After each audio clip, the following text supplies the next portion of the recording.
Good morning, everyone. Good afternoon. Good afternoon, everyone. Oh boy, what a week. So, I have news. Good news.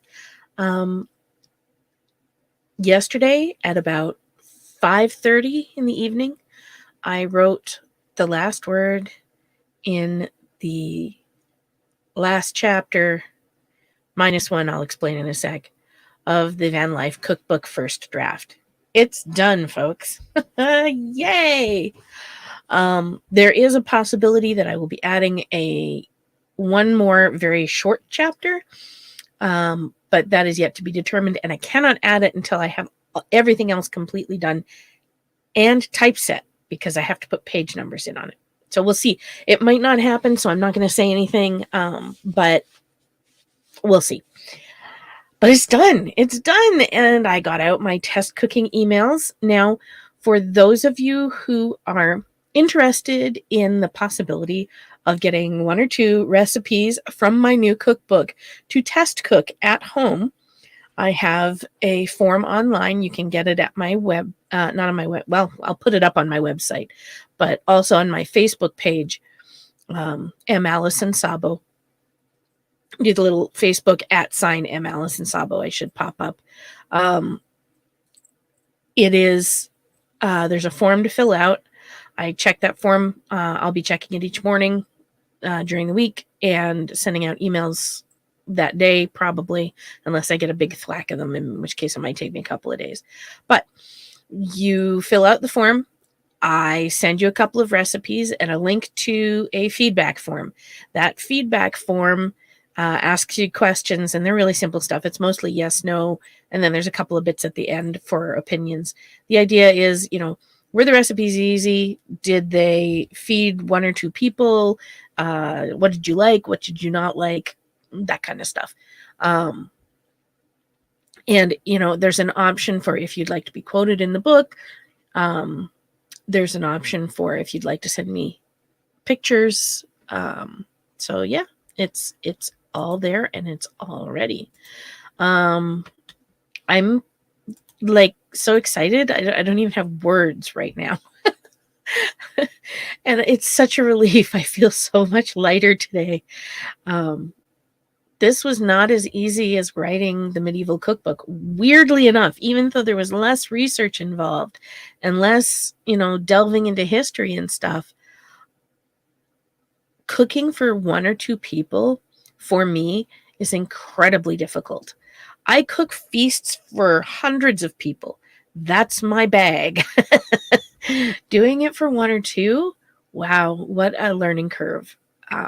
But I have so enjoyed it. It's been exciting and fun. I just really had a wonderful time. Excuse me, sorry. I'm still waking up. It's been a long morning. Oh, so there's lots of recipes left. So please do come in and fill out the form, and I will happily send you recipes. All right. This week we're supposed to be talking about editing. So you'll see there's a link to an article on shorthand.com, which has all of the different kinds of editing that I'm going to be talking about over the next few weeks. But today we're talking about substantive or content editing. And this is kind of your first go through after you've finished a first draft. So your first draft is, I call it word vomit. Okay. I mean, the idea is you get the words on the page. That's the point of it. There are going to be spelling errors, grammar errors. There's going to be times when you type the twice in a sentence. It happens. The editing process fixes that later. Your first draft is you getting the words on the page. So you finished that. You've done exactly what I did, written the last word on the last page, put it down and went, okay, done. So normally you take a break and then you find a different way of looking at your document. For me, I take it out of the editor I'm doing and I put it into text format. So I'm actually printing it out onto paper and I will take a highlighter and a pen to it, and I start going through looking for things. So substantive editing is you start with structural editing, adding, deleting, rearranging. So if you're writing fiction, you're looking for things like, in my first copy, first edition, first draft of Bloodstone, we had Alexandra going into a coffee shop and ordering a coffee. And she walks out with a hot chocolate, and she's not the least bit upset about that. My kid caught that. Thank you to Alex for doing that, because I would have missed it, because, again, I wrote it, so I didn't see it. In my head, I knew she was getting coffee, so I didn't have to worry about it. That's the type of thing you're looking for. And seeing it in a different context, meaning out of order or on paper instead of a screen or vice versa, all these things are a way of making it pop more for you. You can even, I'm printing it in a different font than I wrote it in. So it's going at, it was written online in a Garamond font, which is smooth and easy to read online. It's being printed in a Roman Times because it looks different on a page. I will be going through and fact checking. Now, that's not such a big deal when you're dealing with fiction, although, again, in the case of Alexandra in my my Taylor Mage novels, there is a certain amount of fact checking because they take place in Vancouver, BC, and therefore I have to go and check. Are those things, when I mention a nightclub, when I mention the steam clocks in downtown, I have to make sure those things are actually real when I go to double check. That's important. You want to make sure that the details are right. If you're dealing with something that is factual, it should be correct. It is the most time consuming of all of the editing processes because you have to go through every little detail and make sure you've got it right. And it's also a time when you look at claims you've made. So if you say, well, in my opinion, blah, blah, blah. I mean, yeah, okay, you're entitled to your opinion.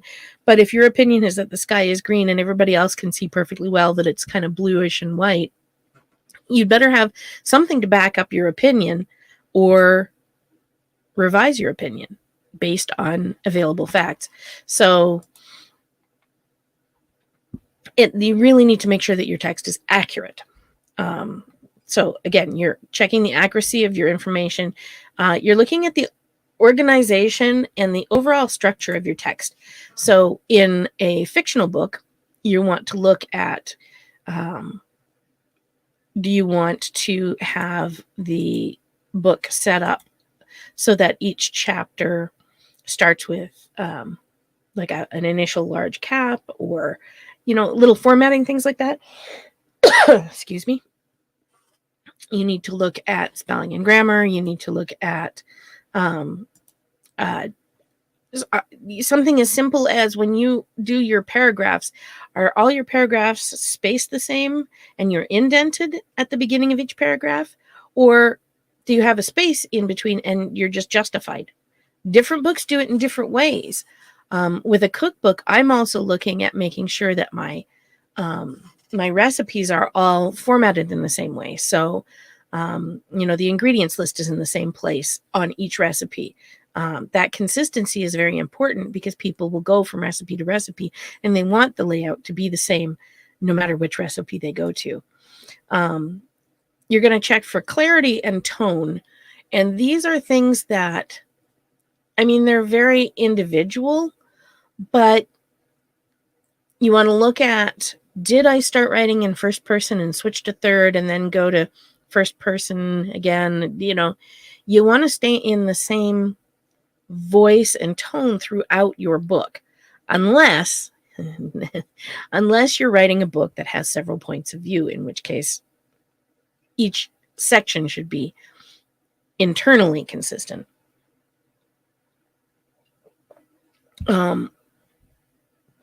But you need to pay attention to all those little details.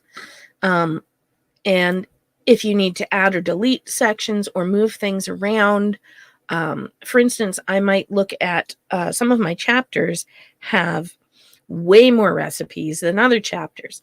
And in the way that my book is laid out, it's okay, but I might switch some of those around so it's a little more even. So it might be that I move, one of my more complex recipes from the complex recipe section into the Dutch oven cooking section because it's being cooked in a Dutch oven. Things, you can move things around, and that can happen in fictional books too. So when I was writing the second Taylor Mage novel, I had a big ticket plot thing happen. And then when I went back and read it after I had written it down, I realized it really did not make sense the way that I had done it. And I went back and I took the whole scene and I dropped it 3 chapters later. And that's what you have today if you've purchased that book. It just worked better. And so you do that. You're going to look at your book not just as a line by line or chapter by chapter, but as a whole thing, and whether or not it flows well from paragraph to paragraph, from scene to scene, and from chapter to chapter. So as I said, this is the first type of editing that you're going to do on your book. And generally speaking, you should be doing this. This is the editing that is done by you, the author, because this is not a finished piece. While my first draft of the cookbook is finished, I have not completed a final first piece of that cookbook. I can't hand it to somebody and say, this is my cookbook, please edit it, because I haven't done any edits myself yet. Once I've gone through it with a fine-tooth comb, then it's ready to go on to somebody else to have a look at it and put fresh eyes on it. But I have to go through first. And I think, too, that this is a place where a lot of people who do NaNoWriMo and some of the other writing competitions make their mistakes. I know that when I wrote my very first nonfiction, which was about 10 or 15 years ago, I whammed that sucker out. I think I wrote it in 3 months, and I tossed it out the door after one very brief check for spelling and grammar.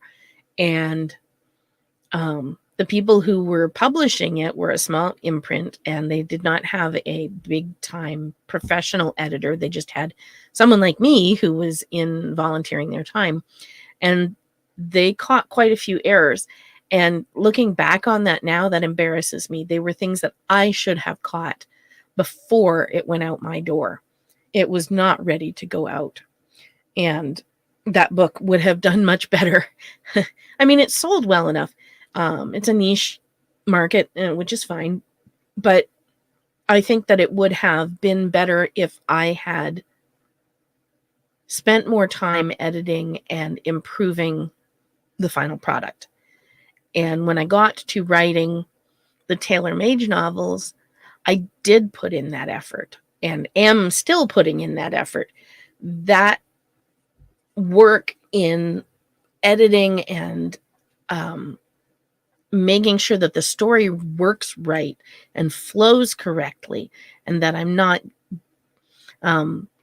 using words repetitively or even, I don't know if you've ever had this happen, but sometimes you'll be writing and you'll stick a word in thinking it's the right word. Then you go back to edit it and you look at it and you go, I don't think that means what you think it means, Allie. And I have to go look it up. And that's okay too. It's good to go back and do that. Not only is it good, it's necessary. So if you want to look at the books on Amazon.com that are self-published through Kindle Direct Publishing, which is how my Taylor Mage novels and my medieval cookbook were published. Okay, they were self-published. My books are not like most self-published books. Okay. The vast majority of self-published books do not have a copyright page beyond what is required by KDP, which is actually a page in the back of, I think I have a copy of my cookbook here. Yes, I do. Look at that. I have the demo copy. So the only thing required, let's see if you can see that. That's it. That's all that's required by KDP. Okay. But if you look in the front of my book, I have a nice frontispiece, right? And then I have this. Sorry, I'm trying to get the image up there. So this is what you see in the front of pretty much any book, right? It's all of the information, where the cover image comes from, that it's a first printing in October 2020, that it's copyright to myself, etc., etc. Okay, you see that in almost all books, but that doesn't get put in automatically. And when people are self-publishing, unless they pay attention, that's not there. And that is why this cookbook is in libraries and schools and stores, and a lot of other self-published books are not. Okay. The fact that I went to the trouble of putting that in there and making my book look and feel like a professionally done book makes all the difference. I just realized I actually have blood water here as well. So again, I have the frontispiece. Okay. I have my info page with my ISBN and my copyright notice and this is a work of fiction and and how to do discount sales and things like that. All of that was done by myself when I went and put it together to be published. And when you're self-publishing, you have to do all that by yourself. You have to do your own table of contents. You have to do your own art. You have to do your own yada yada. If you put the time in, it makes a difference. How many of you have gone out and picked up something on Amazon, either for like $1.99 or for free on Kindle or whatever, and you read like 2 pages of it and it's so miserable. There are so many spelling errors and grammar errors that you just can't do it. Or there's no paragraph breaks, or it's so badly formatted that it's unreadable. All of that is stuff that you have to learn how to do, or you have to pay somebody else to do when you are self-publishing. It's a lot of learning. There's a lot of learning curve. But I will say that even though I would love to have the Van Life cookbook done by a traditional publisher, and there is, knock on wood, a chance that may be the case. If I self-publish it, it will look just as professional as any cookbook that you will find on the shelves today. Because I learned how to do that, and I took the time to make sure it was properly edited and put together and structurally fine. So that is the first type of editing. Substantive or content editing is where you start. And I hope that this was useful to you and that you found it interesting. Next week, we will talk about copy editing, which is the same but slightly different, because all editing is kind of the same but also slightly different. Welcome to the editing process. And I will say I actually do all of these processes with my books, all of them, and I do them all separately. So don't think that I'm cheating or skipping things, because I'm not. I work really hard on this stuff. All right, guys, you have yourselves a great week. Next week, we'll talk about copy editing. And if you found this video useful, like and subscribe. And of course, don't hesitate to pass it along to other people or share it on Facebook. Have yourselves a great week, and I'll see you next Wednesday. Bye.